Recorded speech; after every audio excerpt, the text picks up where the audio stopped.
আমরা তো পরে করব আপনি এখানে মেসেজ হয়েছে ব্রিফিং বিষয় কিভাবে করবেন ডেপ্লয়মেন্ট আছে এবং নির্বাচনকে ঘিরে আপনারা কি ধরনের প্রস্তুতি গ্রহণ করেছেন ভাই সুদীপ ভাই আমরা তো এই আগামী কাল নির্বাচন জয় ভাই হাতে একটু আপনাদের মাইক্রোফোন একটু মাঝখানে দিয়ে দেন তাহলে অলরেডি আমরা পাঁচটি ভাগে ভাগ করে আমরা আইন শৃঙ্খলা বাহিনী আনসার সহযোগে আমরা ব্রিফ করেছি।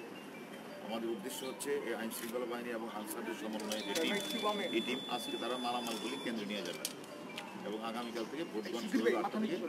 সেই কারণে আমাদের আইন শৃঙ্খলা বাহিনীকে আমরা ব্রিফ করেছি।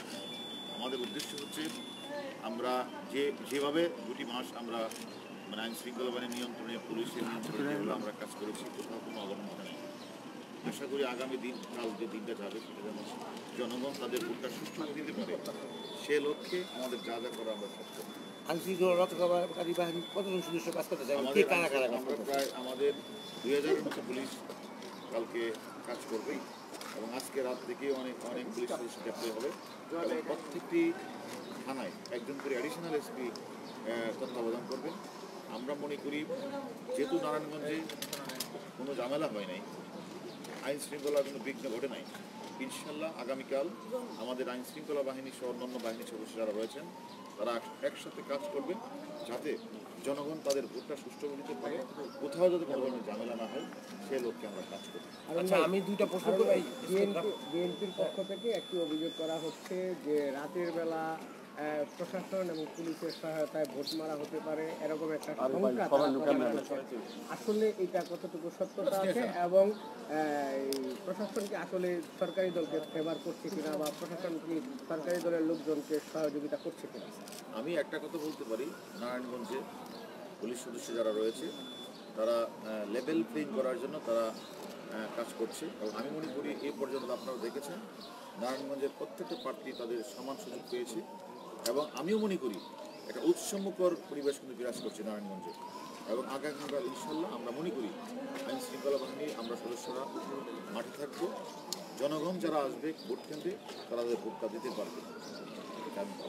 আচ্ছা, আপনার এখানে ভোট কেন্দ্র, আমার দুটো প্রশ্ন হচ্ছে আপনার এখানে যে ভোট কেন্দ্র আছে এর মধ্যে 4 শতাধিক মেবি আপনার ঝুঁকিপূর্ণ কেন্দ্র রয়েছে, এর মধ্যে কিছু রিমোট এরিয়া রয়েছে, বক্তাবলী কালাপাহাড়িয়া সব এগুলো সব বিগত দিনে এসব যারা সহিংসতা হয়েছে, এটা হলো একটা প্রশ্ন। দ্বিতীয় প্রশ্ন হচ্ছে এখানে যারা প্রার্থী তারা এখানে নাশকতার আশঙ্কা করেছে, সাধারণ মানুষের ভিতরে এক ধরনের শঙ্কা আছে ভোটে কি হয় না হয় সে বিষয়টা আপনি কোনো নাশকতা আছে রয়েছে কিনা মনে করেন কিনা, আর ঝুঁকিপূর্ণ ভোট কেন্দ্রের নিরাপত্তা বা কী ধরনের বা কতদিন আছে সেগুলোর নিরাপত্তা কী থাকবে?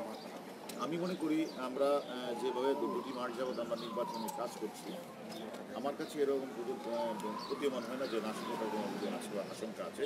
নাশকতার কোনো আশঙ্কা নেই, তবে এটাকে মাথায় রেখে কিন্তু আমাদের সিকিউরিটি প্ল্যান আমরা তৈরি করেছি, যার কারণে আমরা কিন্তু প্রত্যেকটি ক্যান্ডিডেট তাদের প্রচারণা তারা নির্বাচন করতে পেরেছি। আমরা ক্যান্ডিডেটদের যেমন আমরা সিকিউরিটি দিয়েছি, এমনকি আমাদের যে সকল ঝুঁকিপূর্ণ কেন্দ্রগুলি রয়েছে সেই ঝুঁকিপূর্ণ কেন্দ্রগুলিতেও আমরা বেশি পরিমাণ পুলিশ আমরা দেব সেখানে এবং আমাদের নজর থাকবে সেখানে। বিশেষ করে কিছু কিছু কেন্দ্র আছে যেগুলি বা ইউনিয়ন আছে নদীর দ্বীপের মধ্যে, যেমন কালাপাড়িয়া, বক্তাবলী, এগুলিতে আমাদের বিশেষ নজরদারি থাকবে। আমরা মনে করি জনগণ যেরকম তাদের ভোট দেওয়ার জন্য উৎসবমুখ পরিবেশে তারা আছে, আমাদের আইন শৃঙ্খলা বাহিনী আমরা উৎসবমুখ পরিবেশে আমরা সমস্ত কেন্দ্রে দায়িত্ব পালন করব এবং কোথাও কোনো ঝামেলা হবে না এবং জনগণ তাদের ভোটাধিকার সুষ্ঠুভাবে প্রয়োগ করতে পারবে, সেটা আমরা নিশ্চিত করব।